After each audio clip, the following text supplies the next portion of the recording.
Now you got them up there, keep them up there. Until I tell you to do this. Ready? Ha! Grab your smoke,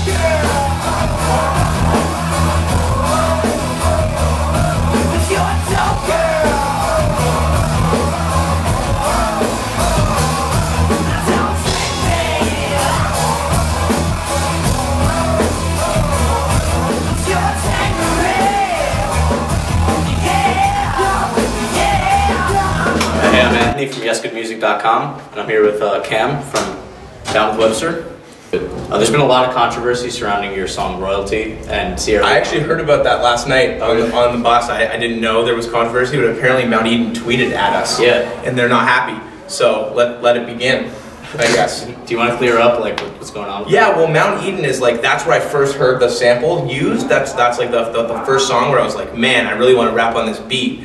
But it was like really dubstep, like it had all the wobble bass in there and like those drums, and I was like, I want to make it a little bit more hip hop. That's Buck, what up? It's cool. Should we come in? Yeah. I was saying bye, please. It's all good. This is Buck. What's up? No, so yeah, the Mount Eden track was the first time I'd ever heard the sample, and I liked it so much, but it was like super dubstep, and I was like, should I just rap over this dubstep beat and put it on like a mixtape or something? But I liked it so much, I'm like, no, I want to do this as an actual like song. Like I think if we put all the instruments kind of behind it, it could be cool. Wasn't there a minute where you took that and you actually made just like I actually had like the Mount Eden sample as the sample that we were going to use, and then I was like, we can't do that, like I know it's an actual sample, so I went and found out where the sample was taken from, and it's from this like South African folk group called Freshly Ground, and their song's called I'd Like, amazing song, so check it out if you like that sample.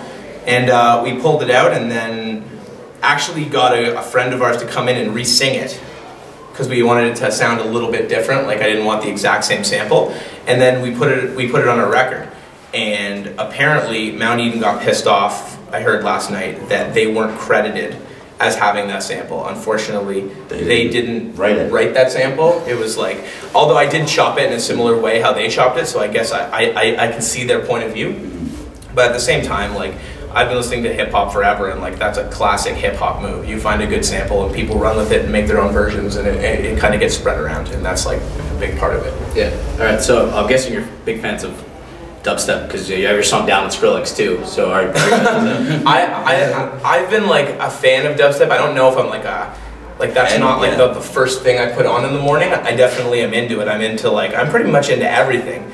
I think our DJ was the one who made that mashup. I'm not even a big fan of that mashup. I think he picked a bad Skrillex track, and I've been chewing him out about that. So. All right. So wait, what would we expect to find on your iPod today? Like, what are some new artists you guys have been listening to? Oh man, some new artists that I listen to. Speaking of dubstep, I listen to a guy called Excision. He's actually out of Kelowna, BC in Canada. Incredible. Check out his stuff. He's got like a Radio 1 mix that he did over in the UK. That's awesome. And he did for CBC as well. Yeah. He kills it. He's like the guy.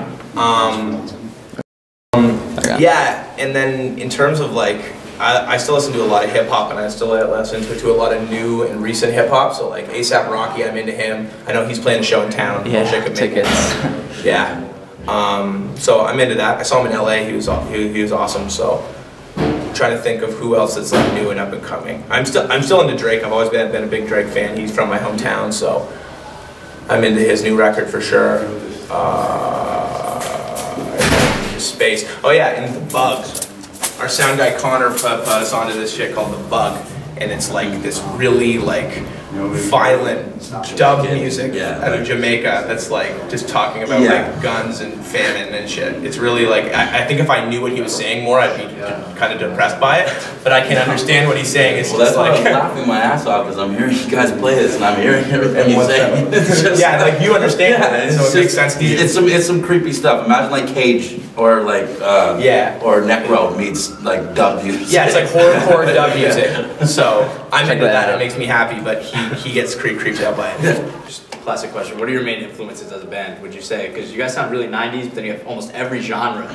Well, as a band, it's weird to say, because it's like we all take our influences individually and then like put them towards the band. So as a band, you can't really say it's more of our own individual taste getting put put into what this pop is, and then spewed out. So it's like, me personally, it's like anything from hip hop and classic R&B, reggae, you know, to like Sesame Street shit. You know, Cam, I'm sure, you know, hardcore. Like, yeah, I listen to a lot of gangster rap in the 90s, even though I can't really use much of that influence because it doesn't make sense to what we do. But a lot of hip hop stuff. I think that's where the sampling comes into play. Is like all my favorite albums back in the day were taken from samples, so I still do a lot of like MPC sampling and chopping. Yeah, Pat and like Marty, for example, have completely different tastes in music. Like Pat listens to hard rock. He's like Queens of the Stone Age and like Mars Volta. And Marty's like Tower Power Funk, kind of like. So it's really hard to agree on anything. Yeah, it's crazy. You guys pulled it together perfectly though. Like it really works. Somehow it happened. I don't know. All right, so you just dropped Time to Win Volume 2, Yeah, right? I did. How's touring for that been? Well, this is like We just started. Yeah, Just 10 days out on our first tour with this album. So far it's been great, and it's really awesome to play like new songs. We've been playing old material for the past like couple years now, so it's really awesome and fresh to be able to like. And people know the words, and it's like it's cool. it's so cool because you spend so much time in a studio kind of making these songs, and then to actually go out and play them at a show and see how they sound live and how people kind of act to different songs. It's like. And people knowing the words just from like me being in my basement, and now I'm in New York and people know the words. It's crazy.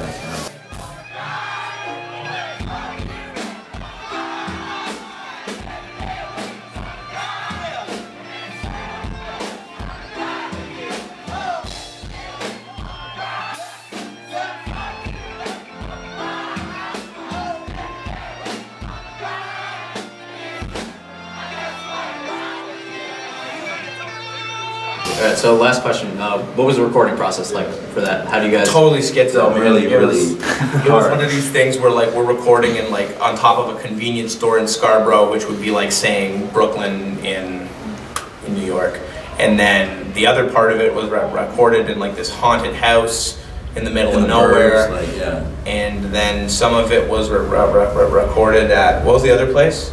I can't remember. Oh, yeah, it was Demlo's place. Yeah, but does he have a name for it? No. No, I'm just. So probably 3 different spots around Toronto. You guys keeping it local. And we kind of like as we were doing, it's kind of like the same way. It's like you have to cram for a test that you haven't really studied for, but you need to get a really good grade on it. Dude, like a couple it in like the last minute that we possibly could. Because we kept going back and being like, no, I want this song on, and we wrote it last night, but I really like it. And like, I think the last one of the songs on our album, we handed in like the day before. No, like the day after. Oh, was it after? Like they were yelling at me on the phone, being like, "This went to mastering like last night. Like what the hell? You're trying to sub in a last song," and I'm just like, "Yep, deal with it."